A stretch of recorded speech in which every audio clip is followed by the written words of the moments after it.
Fire officers மீட்டிங்ல இருக்கு. அது முடிஞ்சவனா நான் என்ன எதிர்பார்க்கறேன்? யோ, நான் ஒத்த ஆள் ஆயிட்டயா. உடனே எனக்கு போலீஸ் பாதுகாப்பு குடியா. அது எப்படி தலைவா? நீங்களே ஒரு ரவுடி, உங்களுக்கு எப்படி போலீஸ் பாதுகாப்பு கொடுக்க முடியும்? யோ, உன் போலீஸ் புத்திய காட்டிட்ட பாத்தியா? கோவப்படாத நண்பா. எனக்கு தெரிஞ்ச 4 ரவுடிங்க ஜெயில இருந்து ரிலீஸ் ஆகுறாங்க. அவங்கள உன் பாதுகாப்பு அனுப்பிச்சு வைக்கிறேன். யோ, நான் இப்ப கேக்குறேன், நீ ஒரு வாரம் கழிச்சு அனுப்புறங்கறியா? வேணா ஒண்ணு சொல்றேன் தலைவா, உங்க கூட்டாளி வீரசிங்கம் ஜெயில இருக்கான்ல, அவனை ஜாமீன்ல எடுத்துருங்க. அவன் ஒரு ஆளு 10 ஆளுக்கு சமம் தலைவா.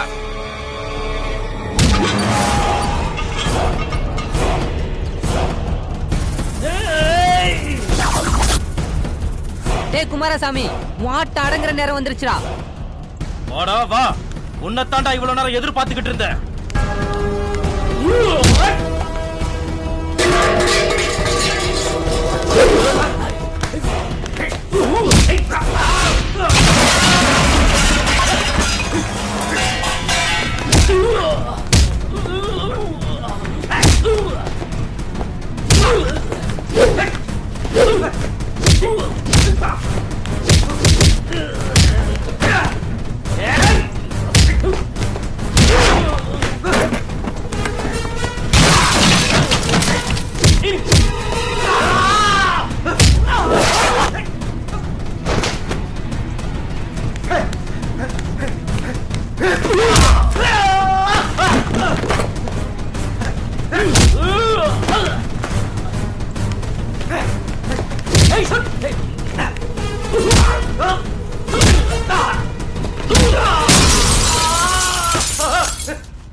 இது ஒரு காம்ப்ளிகேட்டடான கேஸ். இதுக்கு ஜாமீன் கிடைக்கிறது ரொம்ப ரொம்ப கஷ்டம். அப்படி சொல்லாதீங்க சார். ஜாமீன் எடுக்கிறதுல பேர் போன அட்வொகேட் நீங்க, உங்களால முடியும் சார். அப்படின்னா ரொம்ப செலவாகுமே சார். செலவு எவ்வளவு ஆனாலும் பரவாயில்ல, ஜாமீன் கிடைச்சா போதும். பணத்தை எடுமா. இந்தாங்க சார், இது அட்வான்ஸா வச்சுக்கோங்க. ஐயா, எப்படியாவது என் பையனை ஜாமீன்ல எடுத்தா போதுங்கய்யா. கொடுத்துட்டீங்களே, கண்டிப்பா எடுத்துடலாமா. ரொம்ப அப்ப போயிட்டு வரோம் நன்றி சார்.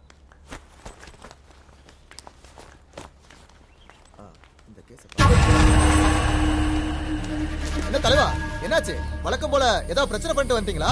யோ, வாய முடியா. இத பாரு ஏழுமலை, என் கூட்டாளி வீரசிங்கத்தை உடனே ஜாமீன்ல எடுக்க ஏற்பாடு பண்ணு. அதுக்கு தேவையான பணம் இதுல இருக்கு, எடுத்துக்க. அத பத்தி நீ ஏன் கவலைப்படுற? நான் எதுக்கு இருக்கேன், நாளைக்கே எடுத்துறேன்.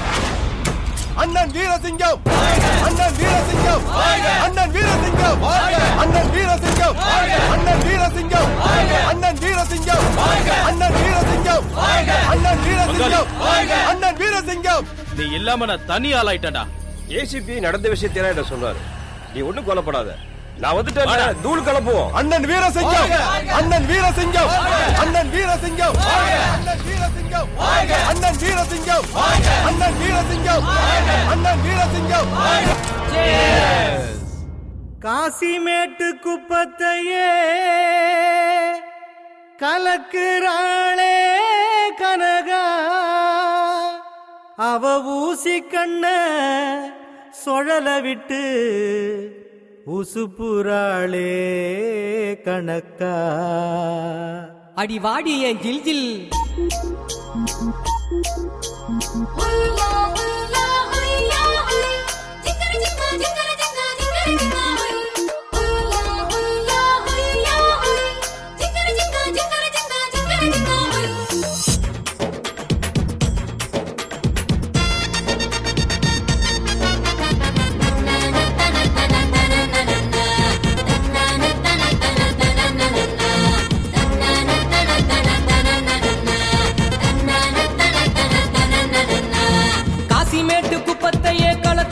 கனகா, ஊசி கண்ண சுழல விட்டு உசுப்புறாளே கணக்கா.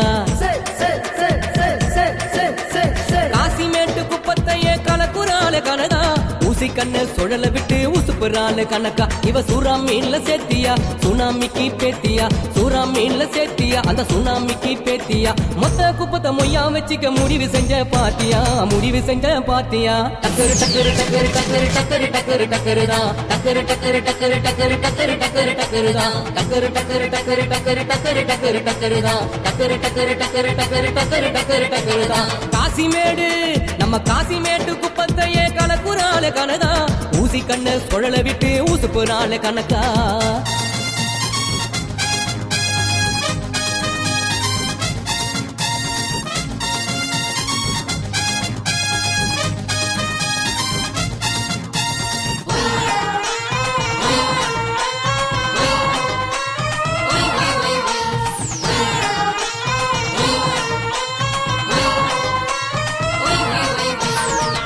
கஞ்சி போல என்ன சொக்க வைக்கிறான், சுங்க கப்பல் போல என்ன மடக்கி நிற்கிறான்.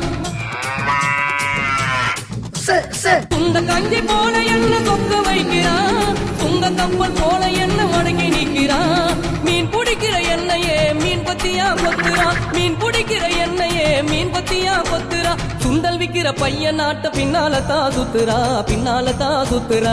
அழுக்கி குளிக்கி ஆடுறப்போ அள்ளுதடா அள்ளு, இங்க அத்தனை பயல விட்டதால அலையடிக்குது சொல்லு. இவ அழுக்கி குளிக்கி ஆடுறப்போ அள்ளுதடா அள்ளு, இங்க அத்தனை பயல விட்டதால அலையடிக்குது சொல்லு. டக்கரு டக்கரு டக்கரு டக்கரு டக்கரு டக்கரு டக்கருதான், டக்கரு டக்கரு டக்கரு டக்கரு டக்கரு டக்கரு டக்கருதான். காசிமேட்டு குப்பத்தையே கலக்குறால கனகா, ஊசி கண்ண சுழல விட்டு உசுப்புறால கணக்கா.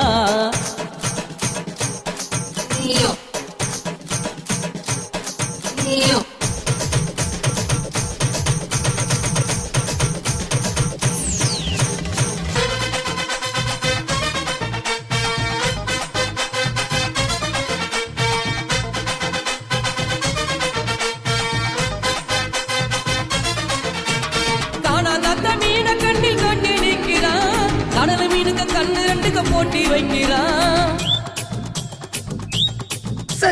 காணாத மீன கண்ணில் கட்டி நிற்கிறான், கடல் மீனுக்கு கண்ணு ரெண்டுக்கு போட்டி வைக்கிறான்.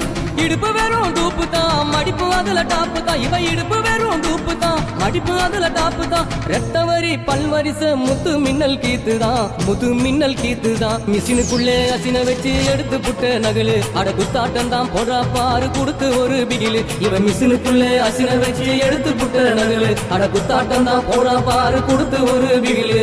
டக்கரு டக்கரு டக்கரு டக்கரு டக்கரு டக்கரு டக்கருதான், டக்கரு டக்கரு டக்கரு டக்கரு டக்கரு டக்கரு டக்கருதான். காசிமேட்டு குப்பத்தையே கலக்குறால கனகா, ஊசி கண்ண சுழல விட்டு ஊசுப்புறால கணக்கா. காசிமேட்டு குப்பத்தையே கலக்குறால கனகா, ஊசி கண்ண சுழல விட்டு ஊசுப்புறால கணக்கா. இவ சூறா மீன்ல சேர்த்தியா, சுனாமிக்கு பேத்தியா, அந்த சூறா மீன்ல சேர்த்தியா, சுனாமிக்கு பேத்தியா. மொத்த குப்பத்தை மொய்யா வச்சுக்க முடிவு செஞ்ச பாத்தியா, முடிவு செஞ்ச பாத்தியா. டக்கரு டக்கரு டக்கரு டக்கரு டக்கரு டக்கரு டக்கருதான், டக்கரு டக்கரு டக்கரு டக்கரு டக்கரு டக்கரு டக்கருதான், டக்கரு டக்கரு டக்கரு டக்கரு டக்கரு டக்கரு டக்கருதான், டக்கரு டக்கரு டக்கரு டக்கரு டக்கரு டக்கரு டக்கருதான், டக்கரு டக்கரு டக்கரு டக்கரு டக்கரு டக்கரு டக்கருதான், டக்கரு டக்கரு டக்கரு டக்கரு டக்கரு டக்கரு டக்கருதான்.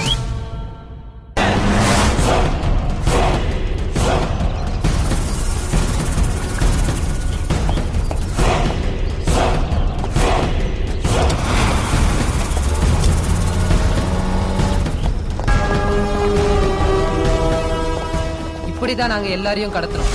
உங்களை பத்தி எல்லா விஷயங்களையும் நாளைக்கு லைவ் டெலிகாஸ்ட்ல எல்லாரும் முன்னாடியும் சொல்றேன். அதுக்கப்புறம் எங்களோட கோரிக்கை என்னன்னு உங்களுக்கு சொல்றேன். பாத்தீங்களா, அதிகாரிங்க மேல குற்றஞ்சாட்டி தான் அந்த பையன் இமெயில் அனுப்பிச்சிருக்கான். இப்படி அதிகாரிகளே தப்பு பண்றதுனால தான் இந்த மாதிரி பிரச்சனைகளை நம்ம எதிர்கொள்ள வேண்டியிருக்கு. அண்மையில தான் இந்த மாணவனுடைய தங்கச்சி அப்பா அம்மா எல்லாம் என்ன வந்து பார்த்துட்டு போனாங்க. அவனுடைய தங்கச்சிக்கு முதல் பரிசு கொடுத்தோம். அவங்க நிலைமை கேள்விப்படும் போது எனக்கே இவ்வளவு கஷ்டமா இருக்குன்னா அந்த பையனுக்கு எவ்வளவு மனவேதனையா இருக்கும். இதுக்கு என்ன செய்யறதுன்னு அந்த பையன் நாளைக்கு பேசுறத வச்சு முடிவு பண்ணுவோம். வணக்கம். மாணவ தலைவர் இளவரசு தனக்கு நேர்ந்த கொடுமைகளை இமெயில் மூலமாக முதல்வருக்கு தெரியப்படுத்தியுள்ளார். அதற்கு காரணமானவர்களை கடத்தி தங்களின் கட்டுப்பாட்டில் வைத்துள்ளதாகவும் அதை பற்றி மீண்டும் தெளிவாக அனைவர் முன்னிலையிலும் தொலைக்காட்சி மூலமாக இன்று இரவு 7 மணிக்கு கடத்தப்பட்டவர்களின் உண்மை நிலைமை என்ன என்பதை பேச உள்ளார். இது பெரும் பரபரப்பை ஏற்படுத்தியுள்ளது.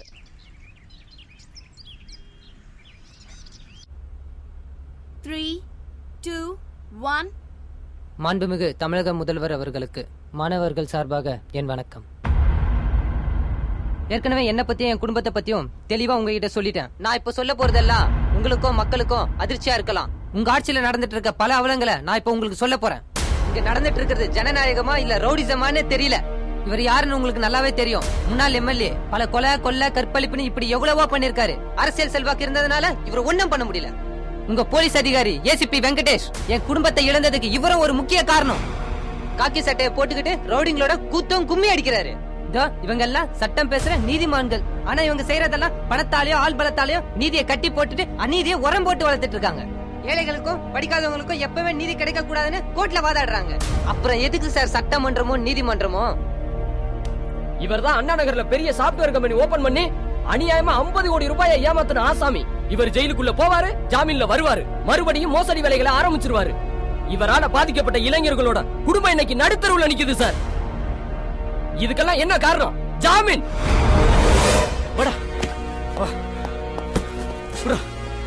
இவர் சிட்டிலே மிகப்பெரிய ரியல் எஸ்டேட் அதிபர். அப்பாவி மக்கள் நிலத்தை ஏமாத்தி போடுங்கிறதுல பெரிய கெட்டிக்காரு. இதுக்கு துணை போறது இந்த அரசியல்வாதியும் இந்த மாதிரி ரவுடிங்களும். இப்படி ஏமாத்தி சம்பாரிச்சது பல கோடி. இதுல சில கோடி இவனுங்களுக்கும் மீதி அரசியல்வாதிகளுக்கும். இதுக்கெல்லாம் யார் சார் காரணம் சொல்லுங்க. இன்னைக்கு என்ன மாதிரி எத்தனையோ பேர் குடும்பத்தை இழந்து தவிச்சுக்கிட்டு இருக்காங்க. அதுக்கு காரணம் ஜாமீன் ஒண்ணு இருக்கிறதுனாலதான். நாங்க நினைச்சிருந்தா பெரிய ரவுடியா இருப்போம், 500 பேரை வெட்டி கொண்டு இருப்போம், 10 ஊரை எரிச்சிருப்போம். ஆனா நாங்க அதை செய்யல. நாட்டுல நல்ல ஜனநாயகத்தை எதிர்பார்த்தோம். ஆனா கொலை கும்பலையும் திருட்டு கும்பலையும் தான் பார்க்க வேண்டியிருக்கு. என் குடும்பத்தை அழிச்ச இந்த ரவுடிங்க உள்ள இருக்க வேண்டியங்க, ஆனா ஜாலியா வெளியே சுத்திட்டு இருக்கானுங்க. இவங்கெல்லாம் எப்படி சார் வளர்றாங்க? ஜாமீன் ஒரு விஷயம் இருக்கிறதுனாலதான். இப்ப சொல்லுங்க சார், ஜாமீன்ற சட்டம் நாட்டுக்கு தேவையா? இந்த மாதிரி ரவுடிசம் இருக்கிறதுனாலதான் சார் எத்தனையோ குடும்பங்கள் சின்ன பின்னமா போயிட்டு இருக்கு. தயவு செய்து நீங்க கொஞ்சம் சிந்திச்சு பாருங்க சார். நாட்டுல அராஜகத்தை அழிக்கணும், ரவுடிசத்தை ஒழிக்கணும். நாட்டுல ஒரு புது வளர்ச்சி வரணும்னா உங்கள மாதிரி ஒரு வழிகாட்டி வேணும். எல்லா விஷயத்தையும் நாங்க உங்களுக்கு தெளிவா சொல்லிட்டோம். இந்த ஜாமீன் சட்டத்தை நீங்க திருத்துவீங்கன்னு நாங்க நம்புறோம். அப்படி நீங்க இந்த சட்டத்தை திருத்தலனா நானே என் ஃப்ரெண்ட்ஸோ இங்க இந்த இடத்துல தீ குளிச்சு உயிரை விடுவோம். இது சத்தியம்.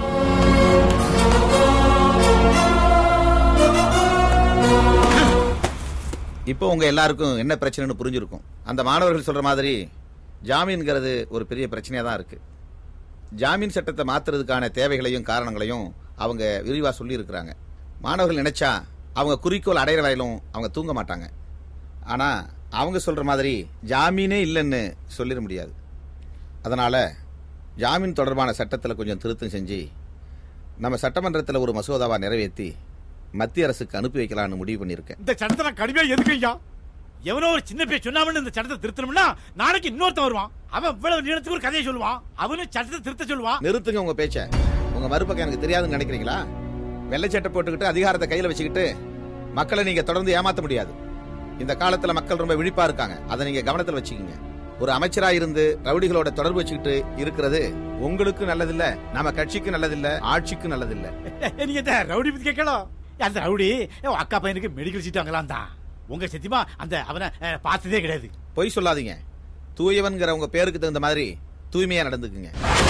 ஐயா, மத்த மாநிலங்கள்ல இந்த மாணவர்களுக்கு புரட்சி தெரிஞ்சு இந்த சட்ட திருத்தத்தை கொண்டு வரணும்னு அவங்களும் முயற்சி பண்ணிட்டு இருக்காங்கய்யா.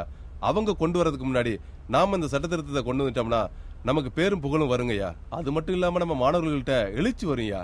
அண்ணன் நினைச்சா கண்டிப்பா இதுக்கு ஒரு மாற்றத்தை கொண்டு வர முடியும். நடந்த நிகழ்ச்சிகளை எல்லாம் மக்கள் நன்கு அறிவார்கள். அனைவருக்கும் இது மிகுந்த வருத்தத்தை ஏற்படுத்தியிருக்கும். அதுபோல என் மனமும் வருந்துகிறது. இதன் மூலம் மாணவர் இளவரசுக்கு என்னுடைய ஆழ்ந்த இரங்கலை தெரிவித்துக் கொள்கிறேன். மாணவர் இளவரசு தன்னுடைய பெற்றோர்களை பறிகொடுத்து தவிக்கிறார். பசு